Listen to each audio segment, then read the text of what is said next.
What's up guys, thanks for tuning in. Now that we've went to both White Sands National Park and Great Sand Dunes National Park, we wanted to talk to you guys about some of the differences that we noticed, kind of compare the two. But first, we want to start off giving you our experience at Great Sand Dunes National Park.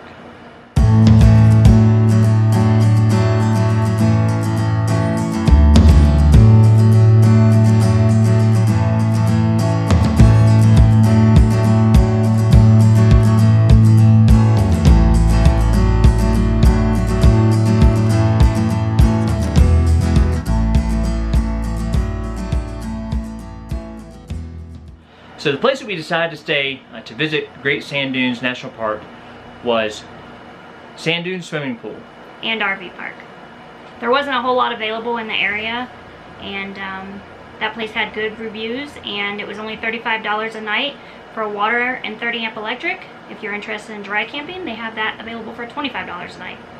It was only about 30 minutes away from Great Sand Dunes National Park, which was perfect. The first thing you're going to notice as you start to drive toward Great Sand Dunes National Park is obviously the sand dunes. You're going to see them in the distance. You're going to think that you're pretty close, but you can see these things from like 10, 12 miles away. You can see the dunes shooting up in the air. I mean, they're massive. They're very, very huge. When we got there, we stopped at the visitor center first. They had it set up. You know, it's been our experience that every visitor center seems to be set up different. This one, you couldn't go in the front entrance. You could go in the front entrance if you had to use the restroom. But if you wanted to actually go into the visitor center and the gift shop, you had to go around to the back of the building and go in back there. They were limiting the number of people inside, so as a couple people would leave, they would let a few more people come in. So we waited about 20 minutes to get inside there. And it wasn't super busy. So if it was a busier time, you're probably going to be waiting quite a while if you want to try to get into the visitor center there. From there, we drove over to actually see the sand dunes. We took the sled that we actually had from White Sands. We still had the sled, so we took that with us and thought maybe Dylan might do some sledding on the dunes. But once we got over there, the dunes are not as easily accessible as they are in White Sands. The dunes were quite far away from the parking area, so you had a pretty good walk across the sand to get over there.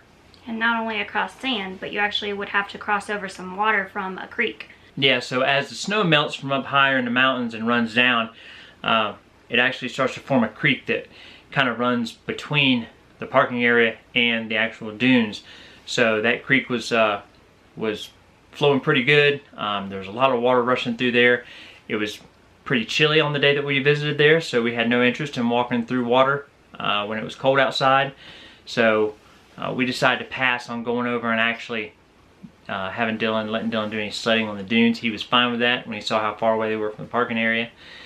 So instead, we just kind of took in that whole area and then went over and did a short nature hike that they have. The Montville Nature Trail is only about a half-mile loop, so the parking is right across from where you turn to go in toward the dunes parking. It's a beautiful hike. I mean, it takes you up kind of the side of the mountain there. It loops around, and as you loop back, you get a beautiful view from way up high of the sand dunes. And it was a really, really cool trail. Really short, didn't take long. Like I said, it was getting windy. It was pretty cold, so we didn't want to do a big long trail and freeze. So we did that little short one, and it worked out perfect. So one thing you're going to want to be aware of, anytime you're hiking in Colorado, mountain lions are a real thing. So they had a sign there at the beginning of the trail that looks like they put up there pretty recently saying that they had spotted mountain lions in that area. They were active in the area. So we did not see any, but doesn't mean they didn't see us. Yeah, that's for sure. I mean, as you walk through there, you start looking up at all those rocks and trees, and you realize that there are about 1 million places that they could be hanging out just watching you do your little nature trail hike. So, you know, like I said, we didn't see any, had no issues, but obviously somebody has seen them because they had this sign up there. Yeah, so just be aware. The campground inside Great Sand Dunes National Park, we considered actually staying there. According to the website, they actually had some sites that would fit our RV at 34 feet. Once we drove through there, we were very, very glad that we passed. We saw maybe 2 or 3 spots that our RV would fit in, but a site being long enough to fit your RV and actually having enough room on the road to back your RV into that site are 2 totally different things. Pinion Campground was very, very, very tight. Most of what we saw there were small RVs, travel trailers, but most everything was very small, and rightfully so, because that is a very, very, very tight campground. Might be a good idea if you're thinking about staying there and you're not sure if you would fit, before you make your reservation, maybe take a drive through there just to make sure that the site that's available, even if it says it's long enough to fit your RV, make sure there's enough room to actually get your RV in the site, because it's snug back through there for sure. So comparing White Sands National Park and Great Sand Dunes National Park, they're really 2 totally different places. You know, they're really, the only thing similar is there's both sand, but even sand isn't exactly the same.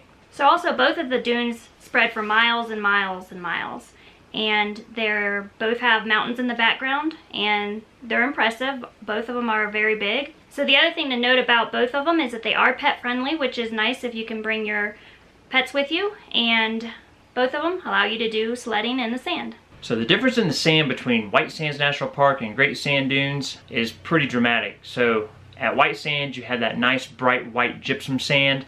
It doesn't get very hot even in the summertime. The sand will get warm, but it doesn't get scorching hot. At Great Sand Dunes, that is more like your typical desert sand, beach sand. It gets extremely hot in the summertime, so you're not able to walk barefoot on it. The temperature of the sand can get up to around 140 degrees, so they recommend wearing socks and shoes. So if you're going to stroll out there in sandals or flip-flops, probably a bad idea, because you're going to burn your feet. Another important thing to mention is the sled rentals.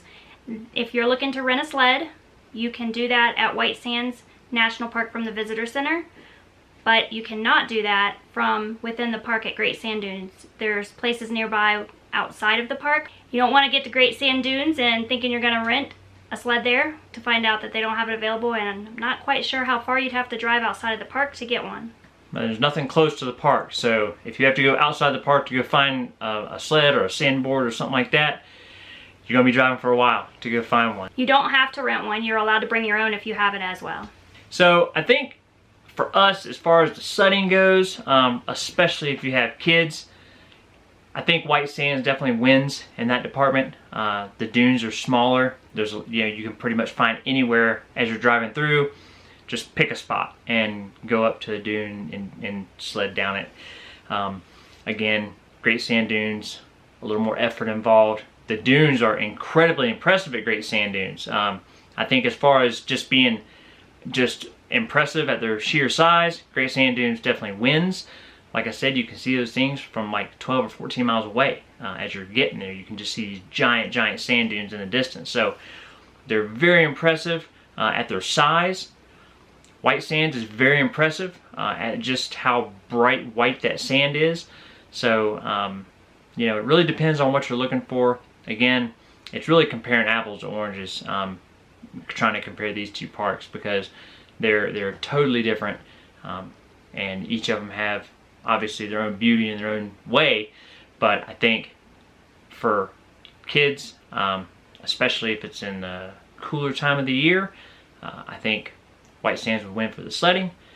If it's during the summer, you're going to have that creek running through there at Great Sand Dunes, so it's a huge area. You have plenty of room to spread out. Kids can play in the water. They actually, when the creek actually starts to flow pretty heavily, they can actually tube down the little creek. So the water's not very deep, but it's deep enough to where they can hop on a tube and go down the creek. So maybe in the summertime, Great Sand Dunes is a winner. So Great Sand Dunes are actually the tallest sand dunes in North America. They stand 750 feet high. Which is crazy. From the visitor center, you can look across and you see the dunes, and you don't really have anything to compare it to until you see the people that are down at the base of the dunes, and they look like little teeny tiny ants at the base of these giant dunes. So they're very, very impressive at their size. In comparison to the dunes at White Sands, they're only 60 feet tall. And you say only, they're still really big when you see them, but when you compare them in to the dunes at Great Sand Dunes, it's quite a bit different. Yeah, and again, the two parks are really completely different, and I think they definitely have their own merits. They're definitely each beautiful in their own way, but I really think you know, there's no clear-cut winners to which one's the best. I think it depends on what you're looking for, what you enjoy doing, but for us, we enjoy White Sands a little bit more. Yeah. So if you want to check it out for yourself, you can go to southern New Mexico to visit White Sands National Park, or southern Colorado to visit Great Sand Dunes National Park. So we have one more stop to make in Colorado before we move on, and it's one that we are very, very excited to get to. We've been trying to get there for a long time. We kept having little issues like COVID, like wildfires, but there's none of those issues now. So we are headed up to Estes Park to visit Rocky Mountain National Park. We are going to be staying at a Jellystone campground there. This Jellystone actually accepts Passport America, which is awesome. We'll talk more about that, and we look forward to bringing you guys Rocky Mountain National Park. It looks like a phenomenal area. We're super excited to get there and can't wait to show it to you guys. We appreciate you guys watching, and we'll catch you guys down the road.